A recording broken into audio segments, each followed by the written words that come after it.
Welcome to today's Aphantasia YouTube clip. I'm going to do a continuation of memory today. So the last clip, if you've not seen it, was about working memory and the fact I have a very poor working memory. Now, I'm pretty sure based on how I do and what I do in terms of organising my life, I think I've had this a very long time, if not all the time. So what does it mean? It means I have to have coping strategies. Now, I started thinking about, well, why do I do things and how do I do things, especially talking about the aphantasia and the memory things I've already talked about, and why do I do certain things in a sequence? Because obviously this could be relevant and it could be helpful to others to understand, and you can look at your own world and think, well, okay, does that help me? Do I understand something more? So what it seems is to cover up my memory not being as functionally good as it should be for working memory. So just to recap for working memory, it's the ability to remember something and hold it in your mind. So hence the title. So for example, if somebody gave me a phone number now and they just read it to me and I had to go away and write it down, that would be gone. It's almost like the words as you're saying them, I forget them. I can hear them, but I don't store them. Now that's pretty much as bad as I am. So if you read me a paragraph or a sentence even, I couldn't remember that. I remember bits of it. I might even remember the context of it, but not much else. So what have I done to counteract this working memory? Because I must have done it. I've been to school, I have a degree, I've got a job, so I must be able to cover up the fact I can't do this. Technology has helped now, but what would have happened in the past, or what happens now for things which are non-technically related, like if you can't take a picture or if you can't do something, would you send a text or an email? So what do? Well, I think I sequence things. So I do things in a sequence the same time every time. So I know if I've done something out of sequence, I know I probably haven't done that a thing of part of that sequence, because that's just the way I always do it.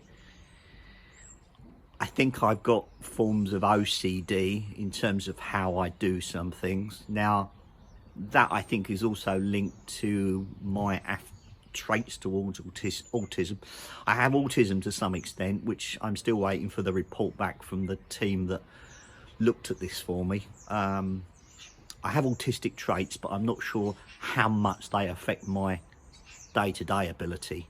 I'm going to do a future YouTube clip on this one, on autism for me, and just say how I feel it affects me. Once I've got the results back, I'll probably be able to expand on it and give some thoughts of how I'm impacted by it. But getting back to the OCD, I think OCD is the way I use it. I use OCD as a way to plan things in a constructed way and to avoid relying on a memory which I don't think works as it needs to.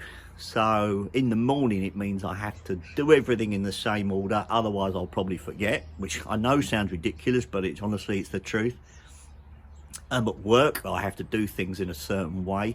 Now you think, well, okay, what does that mean? Well, take for example, if I was gonna even using the internet, I might go to a certain website to look something up because I've got to check something. I would do it in the same sequence every time. It's just because it seems to work. Now, I think it's how I cover up the fact I wouldn't remember what I've just done. So I'm thinking if I sequence things, then I don't need to remember how I've just done it. So I'm going to have a better go at trying to explain this, because I think this I'm not really doing the justice I would like to explain. So if anyone's got any thoughts and ideas on this one, feel free to write to me. You can either comment on this YouTube clip, or you can find me on Twitter, or you can find me via Facebook groups if you remember on there. It really is, I can't really understand yet how the OCD manifests itself in every day, but I'm absolutely sure it's there in terms of the need to do things in certain sequences. You know, like why I hang my clothes up, why I might put things away, the way I would sit in a chair and do certain things where I'm sat in the chair, where I watch television, the television channels that I watch, everything, it seems to permeate everything. But why, I don't know. I'm wondering, was this a reaction to me not having the working memory and the knowledge to just react to situations and just randomly do what I need to do in certain situations, and the OCD is a way of controlling that? Or do I get that because of autism, and it's the way my autism manifests itself to control what I can't remember? It's the chicken and egg discussion, I guess. It's what came first and why.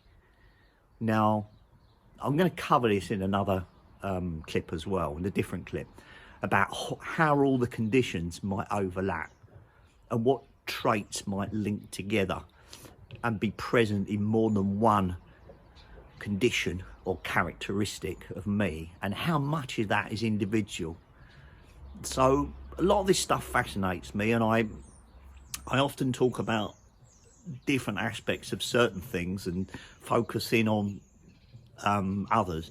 But the OCD thing, I'm new to trying understanding. I kind of know I do it. It's one of those things when people go, oh yeah, okay, I do that in a certain way, and my wife says to me, well, why'd you do it that way? And I always say, I have to, but the why, I don't know yet. Now, I know there's some question of people saying, well, if you break that rule, it's like the world will fall apart. And it does feel a bit like that. It does feel like if I try and do something manifestly different in a way that I didn't do before, it is rather like, you know, if everyone's seen Ghostbusters and they say, don't cross the streams because that's really bad. It feels like that. That's the kind of magnitude of what you're talking about when you say you've got to do something in a way you don't normally do it. You've got to do it a particularly different way. That's what it feels like. But why? Now, I know these are obvious questions that probably psychologists have looked at, but when I treat this in isolation from the other things, I do wonder why I think that way and I don't control it more. But these are things that I really like to explore and talk about. So, as I say, if you've got any thoughts and ideas, don't be afraid to share them, because I think understanding this stuff helps me. Because when I was talking to the doctor about the autism diagnosis and just understanding, well, I've got autism traits, I said to her, I said, well, can I push back on these? Because they feel quite profound, you know, like an OCD thing. It feels you really can't do this differently. And she said, yes, you probably can. For some people, they may not be able to, but you might be able to because of how bad or far along the scale or the spectrum I am. So it was interesting for me to think about, because I'd not really thought about it like that before. I always thought they were hard fixed things that I couldn't change, and I didn't really think about, well, could I change them? If I did change them, what would happen, and how much would it affect me if I changed them? Would I feel too anxious? So these are things which I've thought about subsequently, but it still takes time to reflect on them and to talk about them, and I think it's important to share stuff like that. So please let me know what you think and feedback your thoughts. But as I say, OCD for me is still something I'm really thinking about, is how does it affect me and what does it mean in my world?